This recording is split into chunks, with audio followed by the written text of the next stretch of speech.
Bismillahirrahmanirrahim. Assalamualaikum warahmatullahi wabarakatuh.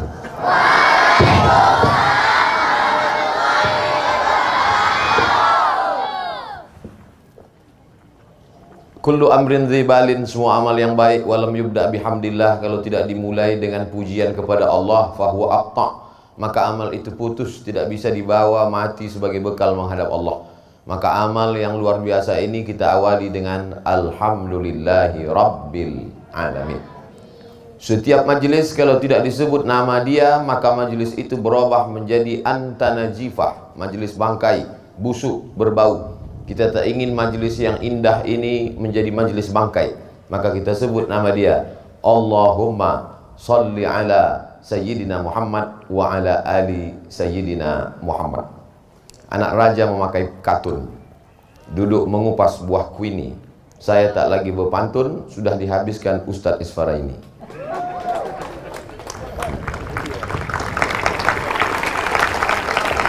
Yang sama-sama kita hormati pimpinan Pondok Pesantren Ulul Ilmi Cendekia, kemudian pimpinan yayasan Bapak Datuk Dr. Hardihud, para wali santri, para guru. Tak dapat saya sebut satu persatu, yang besar tak dihimbau gelar, yang kecil tak disebut nama. Insya Allah kita semua dimuliakan Allah Subhanahu wa Ta'ala. Amin ya Rabbal Alamin. Begitu sampai, biasanya tradisi orang Melayu kalau sampai dikasih tepak sirih, memakan daun sirih beserta pinang, beserta gambir. Apa filosofinya? Supaya tamu itu tahu mana yang palit, mana yang pahit, mana yang kelat, mana yang pedar, mana yang pedas, dan semuanya ditelan. Habis semuanya. Sepenuh dengan filosofi. Tapi datang ke pesantren Ulul Ilmi Cendekia, saya tidak diberikan tepak sirih, tapi langsung disuruh menanam pokok kayu. Apa sebetulnya? Apa makna di balik ini? Apa yang sebenarnya diinginkan oleh pesantren Islamic Boarding School kepada Abdul Somad? Saya coba berpikir, makanya tadi saya duduk lama tuh merenung, apa makna di balik pokok kayu ini? Ternyata ada beberapa hal yang bisa saya ambil pelajaran. Saya simpulkan 5 poin. Kenapa Ustadz batasi 5 poin? Ya terserah saya yang ceramah. Biar mudah, jadi kita 5, jadi 5 poin. Yang pertama, bahwa pokok kayu tidak bisa langsung ditanam, dia mesti diletakkan dulu di dalam pot, di dalam polybag, di dalam plastik hitam. Setelah dia besar, barulah ditanam. Jadi anak-anakku sekarang, posisi kalian ini sekarang sedang berada di dalam plastik hitam. Berapa lama kalian berada di plastik hitam ini? 6 tahun. Nanti setelah kalian menjadi pohon yang siap dipindahkan, terserahlah. Ada di antara kalian yang dapat beasiswa ke Al-Azhar Kairo Mesir. Ada pula yang dapat beasiswa ke Jepang. Ada yang ke Harvard University. Ada yang ke McGill University Kanada.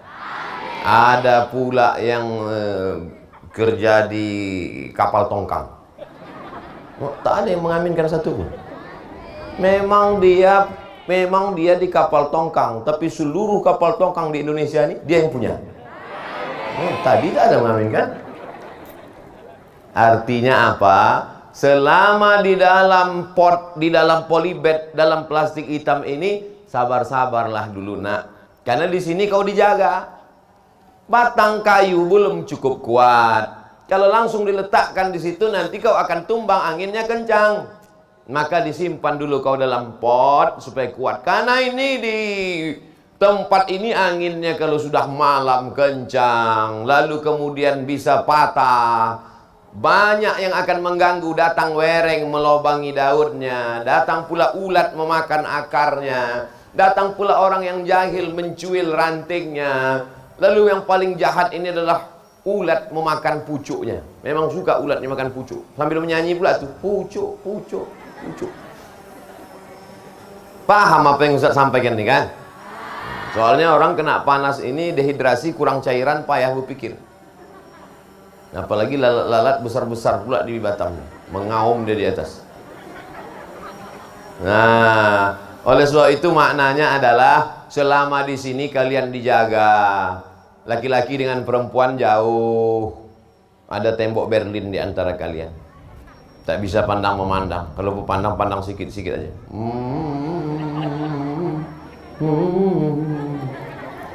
Kalian terjaga, tak ada pacaran, menutup aurat, roknya panjang, bajunya panjang. Lalu kemudian yang laki-laki juga begitu, tak ada game online, tak ada PlayStation, tak ada warnet, tak sibuk dengan kalian hanya belajar saja di sini, belajar nahu, belajar soraf, belajar mantik, belajar bayan, belajar ma'ani, belajar mahfuzat. Tapi tetap di kepala kalian itu ada fisika, biologi, kimia, matematika, bahasa Arab, bahasa Inggris. Nanti kelak sampai masanya kalian menjadi pokok kayu yang siap dipindahkan, barulah kalian keluar dari pot ini. Kenapa Ustaz tak ceramah, duduk aja di kursi, kan enak, nyaman. Biar supaya ada alasan saya cepat berhenti kepanasan. Itu poin yang pertama dari makna menanam pokok kayu tadi. Hai Abdul Somad, ini kau diberikan pokok kayu yang selama ini disimpan di plastik hitam, dia terpelihara, terjaga, disiram. Sekarang kau pindahkan Abdul Somad. Yang kedua, mengamalkan sunnah Nabi SAW. Idza waqa'at ala ahadikumul qiyamah, kalau kamu sudah mau mati, wa fi yadihi fasilah, di tanganmu ada bibit korma, falyughrisha, tanamkan. Nabi menyuruh, kau sudah mau mati, di ruang ICU, judul lagunya Setengah Napasku Pergi. Sudah mau mati udah, tapi di tanganmu ada bibit korma, tanam apa tak tanam? Falyughrisha, tanamkan. Untuk apa menanam pokok korma? Kita udah mau mati. 5 tahun, 10 tahun lagi baru berbuah. Bukan sempat bernaung di bawah daunnya yang rimbun. Bukan sempat mencicipi manisnya untuk buka puasa. Allah malakasumtu abika amantu. Untuk apa ditanam? Bukan kita yang memakan buahnya. Bukan kita yang bernaung di bawah daunnya yang rimbun. Tapi kalau ada orang lain yang bernaung, maka pahalanya tetap sampai ke kita. Disuruh Abdul Somad menanam, pokok jambu ini nanti akan besar, berbatang, bertunas, bercabang, berputik, berbunga dan berbuah. Datang orang memakan buahnya, pahalanya sampai ke makam Abdul Somad di Pekanbaru. Tapi cuma 5% aja. Yang 95% bagi-bagilah, ada ketua yayasan, ada guru-guru, ada direktur pondok pesantren Islamic Boarding School. Maka ini semua berbagi-bagi pahala. Nanti 5-10 tahun lagi datanglah wali-wali santri, datang menjenguk anak-anak mereka, penuh, duduk ada di antara mereka situ, bernaung dia di bawah pokok jambu yang rimbun, yang rindang ini, mengalir juga pahalanya. Datang tawon, memakan bunganya, diambilnya manisannya, mengalir pahalanya. Mamin muslimin yazra'u zar'an, kalau ada seseorang yang menanam tanaman pokok kayu, semua kemudian dimakan oleh tairun, burung, dimakan oleh bahimatun, hewan, dimakan oleh insanun, manusia, maka mengalir pahalanya dan itu terhitung sebagai sedekah. Itulah betuahnya Abdul Somad yang punya pokok kayu, ulul ilmi cendekia. Yang menyediakan pokok kayu, ulul ilmi cendekia. Yang punya tanah, ulul ilmi cendekia. Abdul Somad tinggal menanam aja, tapi pahalanya dapat juga Abdul Somad. Oleh sebab itu maka jangan pernah berhenti berbuat baik. La tahqiranna minal ma'rufi syai'a. Jangan pernah kau sepelekan perbuatan baik walaupun kecil, hanya menanam pokok kayu. Sekarang besar baliho tertulis one man one tree, satu orang menanam pokok kayu, dinas kehutanan. Itu bukan dinas kehutanan, itu sunnah Nabi, disuruh kita menanam pokok kayu. Setiap bicara tentang apapun dalam Quran selalu pokok kayu yang dijadikan sebagai contoh. Bicara tentang iman, akarnya menghunjam ke tanah, wa faruha fis sama, cabangnya sampai ke langit. Bicara tentang iman diumpamakan seperti pokok kayu, terhunjam akarnya ke tanah, akar tunggal, pucuknya akan sampai ke langit. Al-imanu bid'un wa sab'una syu'bah. Iman itu 73 sampai 79 cabang. Pokok kayu, a'laha, cabang yang paling tinggi dari iman, la ilaha illallah. Wa adnaha, cabang yang paling rendah, imatatul adza anit thariq, membuang sampah, membuang duri, membuang sesuatu yang mengganggu di jalan. Iman 73 sampai 79 cabang. Iman tak nampak, tapi dinampakkan dalam bentuk perumpamaan pokok kayu. Bicara tentang sedekah. Masalul ladzina yunfiquna amwalahum fi sabilillahi kamasali habbah ambatat sab'a sanabil wa fi kulli sumbulatin mi'atu habbah wallahu yudha'ifu liman yasha wallahu wasi'un alim. Orang yang bersedekah, cerita tentang sedekah pun pokok kayu juga. Kamasali habbah, macam satu biji. Ambatat sab'a sanabil, satu biji ditanam, tumbuh 7 cabang. Wa fi kulli sumbulatin mi'atu habbah, dalam setiap cabang ada 100 biji. Satu biji tumbuh 7 bulir, 7 cabang. Satu cabang dapat 100. Satu jadi 7, jadi 700. Wallahu yudha'ifu liman yasha. Allah lipat gandakan lebih banyak daripada itu. Wallahu wasi'un alim. Karunia Allah lebih luas dan Allah lebih tahu. Bicara tentang apapun selalu dikaitkan dengan pokok kayu. Alhamdulillah, ketika mau turun di airport Hang Nadim, kalau kita naik pesawat, pandang ke bawah, hijau semua pokok kayu. Dulu hijau. Sekarang ada sikit-sikit lagi yang hijau, lain tu kuning. Maka kita sedang diajarkan untuk hijau. Makanya tadi nama programnya Hijabers.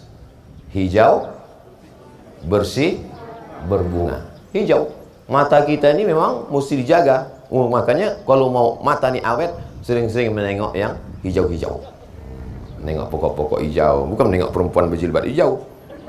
Menengok yang hijau-hijau. Nah, itu pelajaran yang kedua. Pelajaran yang ketiga. Setelah ditanam, cukupkah dia setelah ditanam? Tidak, mesti disiram. Setelah saya tanam tadi, saya pun tampungkan tangan. Maksud saya siramlah tangan saya kena tanah nih. Tak ada yang menyiram, disangka mereka saya baca doa. Setelah ditanam tuh disiram, Pak Cik. Anak-anak kita ini setelah dia menjadi tanaman, dia mesti disiram. Disiram dengan apa? Ulul ilmi, disiram dengan ilmu. Kalau tak disiram, maka dia akan mimda tema taya bawati is dead. Oleh sebab itu maka disiramlah dia dengan ilmu. Ini sekarang anak-anakku di nama pesantren ini tetap ilmu. Sekarang namanya ilmu SMP. Setelah itu ilmu SMA. SMP SMA apa ya? SMP, habis itu ilmu SMA, habis itu ilmu S1, habis itu ilmu S2, habis itu ilmu S3, habis itu ilmu postdoktoral, habis itu ilmu profesor, habis itu ilmu. Sampai kapan ilmu nih Pak Ustadz? Sampai ilmu talqin waktu sakratul maut tetap ada disiram juga. Laqinu mautakum, talqinkan orang yang mau mati di antara kamu dengan ucapan la ilaha. Makanya dalam Islam diajarkan utlubil ilma minal mahdi ilal lahdi. Mahdi waktu lahir. Waktu lahir kalian ada diajarkan ilmu? Ilmu apa? Waktu lahir ada diajarkan ilmu? Ilmu apa? La ilaha illallah Muhammadur Rasulullah. Waktu lahir ilmu pertama yang diajarkan ayah kalian adalah Asyhadu an la ilaha illallah. Betul? Ada yang ingat? Macam ingat aja. Ustaz aja tak ingat. Ilmu pertama yang diajarkan ayah kalian adalah Asyhadu an la ilaha illallah. Yang dulu tak diazankan, angkat tangan. Biar Ustaz bariskan nanti, Ustaz azankan. Waktu lahir kalian di Buayan diajarkan la ilaha illallah ke telinga sebelah kanan. Tak ada satu pun ayah-ayah kalian nih yang waktu kalian lahir, nanti kau kusekolahkan ke Jepang. Tak ada. Ilmu pertama disiramkannya ke kepala kalian adalah ilmu. Lalu kemudian ilmu terakhir, dua gendangnya.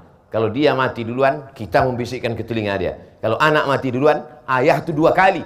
Hai anakku, dulu waktu kau lahir ku bisikkan ke telingamu azan, dan saatnya kau mau mati nak, aku juga yang membisikkan ke telingamu sebelah kanan, talqin namanya, la ilaha illallah. Meleleh air mata ayah 2 kali.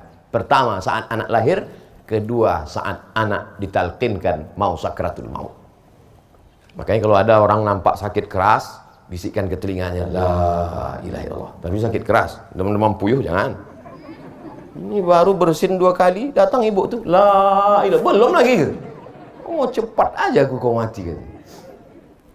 Mesti disiram. Orang kalau tidak disiram dengan ilmu ini, masya Allah, na'udzubillah, tak ada gunanya cerdas. Cendikia itu artinya cerdas. Ada gunanya cerdas kalau tak ada ilmu? S1, S2 di Inggris. Kira-kira kalau ada orang S2 di Inggris berilmu atau tak berilmu? Berilmu. Tapi belum tentu cerdas. Cerdas belum tentu berilmu. Maka Islam mengajarkan kita seimbang antara kecerdasan spiritual dengan kecerdasan intelektual. Kecerdasan usaha mesti seimbang. Orang yang hanya berusaha saja, tak mau berdoa, sombong. Berdoa saja, tak mau berusaha, pesong. Apa pesong itu Pak Ustaz? Mereng amper. Diluruskan sedikit. Dikasih dia ilmu, tak juga lurus, antukkan ke tiang. Saudara yang dimuliakan Allah, anak-anakku sekalian, maka jangan kalian merasa kalian sedang dibuang orang tua. Justru orang tua kalian sayang, disiramnya kalian dengan ilmu. Siram terus supaya tanam-tanaman tadi hijau. Ini kadang ada anak-anak ini berpikir lain, dimasukkan dia pesantren, suuzon, sangkanya pula orang tua menung di bawah pokok sawit sore-sore. Jangan-jangan aku ni anak yatim, menganga mulut sore-sore jam 6 mau azan. Jangan, kan jin masuk, lalat pun masuk dalam. Apalagi kalau sawit yang tinggi itu, berondol masuk dalam. Orang tua kalian bukan main sayang sama kalian. Kalau kalian tak tahu, nanti coba pas hari libur pergi ke lampu merah. Lampu merah di Batam. Tengok macam mana anak-anak jual koran, macam mana anak-anak semir sepatu. Mereka itu bukan mau cari kaya, mereka itu bukan untuk uang sekolah, untuk makan. Kalian tenang, kenyang, hidup adem, ayam, nyaman. Oleh sebab itu maka sayangi orang tua. Orang tua ini tak pernah minta apa-apa. Ada di antara wali murid orang tua ini yang berkata ke kalian, ku sekolahkan kau di ulul ilmi, maka nanti kau mesti balas ini semua. Hitung uang sekolah, uang baju, uang koper, uang tas, sampai nanti kau S2, S3. Ada? Mana ada? Ada di antara emak kalian yang berkata, nanti kalau kau sudah berhasil, tolong belikan emak rantai sebesar rantai sepeda. Ada? Tak ada. Mereka cuma minta satu, nak. Yang mereka minta kau bangun di tengah malam mengangkat tangan, Rabbil firli wali walidayya warhamhuma kama rabbayani shaghira. Menengok jilbab kalian panjang, sejuk hati dia. Menengok rok kalian panjang, tenang hati dia. Menengok kalian pakai baju koko, baju teluk belanga, baju Melayu, sholat di masjid, dibukanya pintu kamar kalian. Bangun dia malam jam 2 mau buang air kecil, mohon maaf, didengarnya suara mengaji. Di mana ini? Rupanya suara itu dari kamar anaknya. Bismillahirrahmanirrahim. Ar-Rahman 'allamal Qur'an, khalaqal insan, 'allamahul bayan. Oh, anakku ya Allah, sejuknya hati. Bukan cuma berbunga-bunga hatinya, bersalju-salju hatinya. Begitu dibukanya pintu kamar, tengok, rupanya TV belum mati. Oleh sebab itu maka senangkan hati orang tua. Kalau belum sanggup membahagiakan orang tua, jangan susahkan orang tua. Siap? Takbir! Itu untuk memastikan bahwa kalian masih hidup. Yang keempat, setelah dia disiram, maka insya Allah dia pun akan berbuah. Buah daripada ilmu itu apa? Al-ilmu bila amalin kasyajari bila. Hafal semua. Itu enaknya kita ceramah di pesantren. Al-ilmu bila amalin, langsung disambung kasyajari bila samarin. Coba kalau ceramah di panti jompo, al-ilmu bila amalin. Kata jemaah, terserah kalau Ustaz, apa ujung-ujungnya mana kami tahu, bukan urusan kami itu, kata dia. Tapi Masya Allah, tidak ada gunanya ilmu kalian banyak, nak, kalau tidak beramal. Makanya beramal, sholat berjamaah, nanti pulang ke rumah, sholat subuh. Banyak juga anak pesantren ini kalau udah pulang ke rumah macam kuda lepas kandang. Sampai jam 6.30 mak membangunkan, bangun nak, sembahyang nak. Kenapa kau bangun siang nak? Aku mau membalaskan sakit hati di pesantren bangun subuh. Wah ilah. Ada pula sebagian anak-anak nih bangun jam 7.30. Datanglah maknya bertanya ke ustadz di pengajian di musola. Pak ustadz, ya ada yang mau saya tanya Pak ustadz. Apa namanya bu? Mazhab apa yang sholat duha pakai kunut tuh Pak ustadz? Setahu saya tak ada katanya ustadz nih. Kenapa ibu bertanya tentang ini? Anak saya begitu pulang dari ulul ilmi cendikia tuh, saya tengok sholat duhanya berkunut. Itu bukan duha bu, sembahyang subuh kesiangan. Beramal kalian anakku. Di sini kalian baca Quran, di rumah pun nanti juga baca Quran. Di sini kalian jilbab panjang, di rumah pun juga nanti pakai jilbab panjang. Banyak yang di pesantren pakai jilbab panjang. Begitu belum sampai ke rumah, baru keluar pagar pesantren melayang jilbab. Pergi ke mall. Sampai guru pun macam-macam pernah jumpa anak ini mana ya? Di manalah aku nampak anak ini? Baru dia ingat, oh mahasiswi saya rupanya. Saya dulu pengalaman pribadi gitu. Jumpa saya di mall. Senyum dia. Saya tengok, Pak katanya, loh kok kenal dia? Macam pernah nampak kawan SD rasanya tidak. Muda kali, dia tua kali kita. Rupanya mahasiswi. Keluar dia dari kelas itu, melayang jilbabnya. Na'udzubillah. Ustadz mau kalian istiqomah sampai akhir hayat insya Allah. Cantik kalian bukan pada lipstik yang tebal 2 inci. Cantik kalian bukan bulu mata yang terbuat dari ijuk. Berkedip-kedip. Cantik kalian adalah bekas tahajud di tengah malam. Cantik kalian adalah ketika jilbabnya panjang. Apa namanya? Inner beauty. Kecantikan dari dalam. Ganteng kalian bukan kalian pakai celana sempit sampai menjerit, hampir pecah ke celana. Ganteng kalian adalah karena kalian berprestasi, karena kalian mendapatkan beasiswa, karena kalian orang-orang yang bermanfaat untuk Batam, untuk Kepulauan Riau, untuk Indonesia insya Allah. Betul? Oleh sebab itu maka beramallah. Amal bukan cuma baca Quran, amal bukan cuma sholat berjamaah, amal bukan cuma zikir. Amal adalah beraktivitas untuk segala kegiatan dunia yang memudahkan urusan orang lain. Makanya ada di antara kalian nanti yang jadi programmer komputer. Ada yang kuliah di Fakultas Sains Teknologi. Ada yang di Fakultas Pertanian dan Perikanan. Ini anak-anak kepulauan ini mesti sekolah di Fakultas Pertanian dan Perikanan. Kenapa? Karena kelilingnya banyak. Bisa untuk beternak ikan, untuk macam. Kau di mana sekarang? Alhamdulillah Pak Ustadz, sesuai dengan nasihat Ustadz dulu saya di Fakultas Perikanan Pak Ustadz. Kerja kau sekarang apa? Saya buat karamba ikan Pak Ustadz. Berapa ekor isinya? 1 aja Pak Ustadz. La ilaha illallah. Karamba besar ikannya cuma 1. Iya Pak Ustadz. Induk paus Pak Ustadz. Di mana sekarang diekspor? Dibuatkan ikan kaleng, diekspor ke Jepang. Karena orang Jepang ini suka makan ikan mentah. Namanya sushi. Masukkan dengan ikan. Saya pernah diundanglah saya sama orang kaya. Ustadz Somad akan diberikan makanan spesial katanya. Mau saya siapkanlah, saya tarik napas panjang. Tak berapa lama datang ikan mentah. Mana masaknya ini? Cuman saya bertanya, enggak, masa S3 bertanya? Saya tak ada nanya, saya cuy aja. Senyum dia senyum saya. Cuman dalam hati saya, gimana makannya ini? Saya tak mau makan. Saya tengok dulu orang di sebelah, diambilnya supit yang gini-gini itu, masukkannya ke apa namanya kecap itu. Saya gitukan pula. Saya masukkan pula, dimasukkannya ke mulut, masuk. Habis itu dia senyum, tak sanggup saya senyum. Mau muntah saya. Ikan mentah pula dimakan. Oleh sebab itu mereka memang suka makan ikan mentah nih. Kita panggang sampai hitam sampai gosong baru kita makan. Oleh sebab itu memang kita ini habis waktu karena mau masak ini. Oleh sebab itu maka anak-anakku sekalian, nanti kalian akan menjadi entrepreneur, businessman.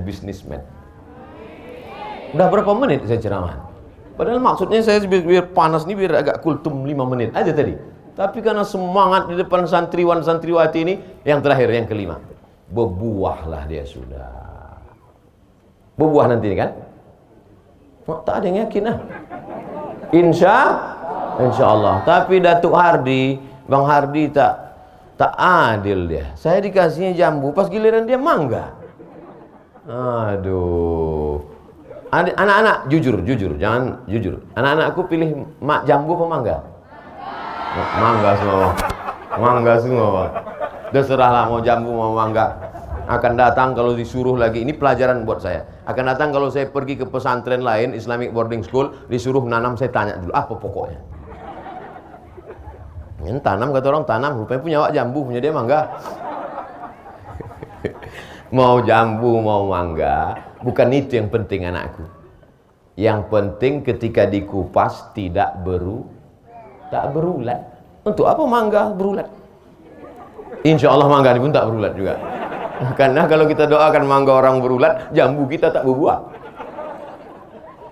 Oh, jambu cantiknya bukan main. Pokoknya besar, rantingnya mekar, daunnya hijau, diputiklah jambu. Betapa kecewanya begitu dibuka, rupanya berulat. Bisa dimakan? Tak bisa dimakan. Baru saja ada sarjana terbaik Fakultas FMIPA, berprestasi, pernah dapat menang tender, tapi ternyata na'udzubillah, sampai hari kiamat jangan sampai anak cucu kita macam ini ikut mutilasi, memotong-motong, menggergaji jenazah. Itu jaminankah kecerdasan? Jaminankah IP 4? Tidak. Oleh sebab itu jangan sampai jambu ini busuk. Jangan sampai jambu ini busuk. Insya Allah jambu-jambu dan mangga-mangga ini tak ada yang busuk, insya Allah. Semuanya bisa dinikmati. Maka ketika kalian nanti berjadi, kami ini anak-anakku yang dimuliakan Allah Subhanahu wa taala, kalian inilah masa depan Indonesia. Kalian ini masih muda-muda semuanya. Betul apa salah ini? Kalian masih muda. Nanti 20 tahun akan datang, 2040, 2050, ini bapak-bapak ini meninggal semua. Ibu-ibu ini habis, sudah punah. Ustaz Somad ada lagi. Dia memang agak lama sedikit. Mati ini bukan kita bisa prediksi. Tapi yang paling penting itu adalah kita persiapan mati. Apa yang dipersiapkan? Di antara yang dipersiapkan itu adalah waladun solehun, anak yang soleh. Mati Abdul Somad, masuk ke liang lahat, ditanam dimakan cacing tanah, tapi alam barzahnya lapang, kuburannya lapang. Kenapa? Karena doa dari pelajar santriwan santriwati dari Ulul Ilmi Cendekia Integrated Islamic Boarding School, unggul, islami dan cerdas. Allahu Akbar. Anda ingin anak Anda tumbuh hijau, subur, islami, cerdas? Daftarkan segera sebelum tanggal penutupan berikut ini. Upload, subscribe, like and share. Terima kasih atas segala perhatian. Mohon maaf atas segala kesilapan dan kekhilafan. Wassalamualaikum warahmatullahi wabarakatuh.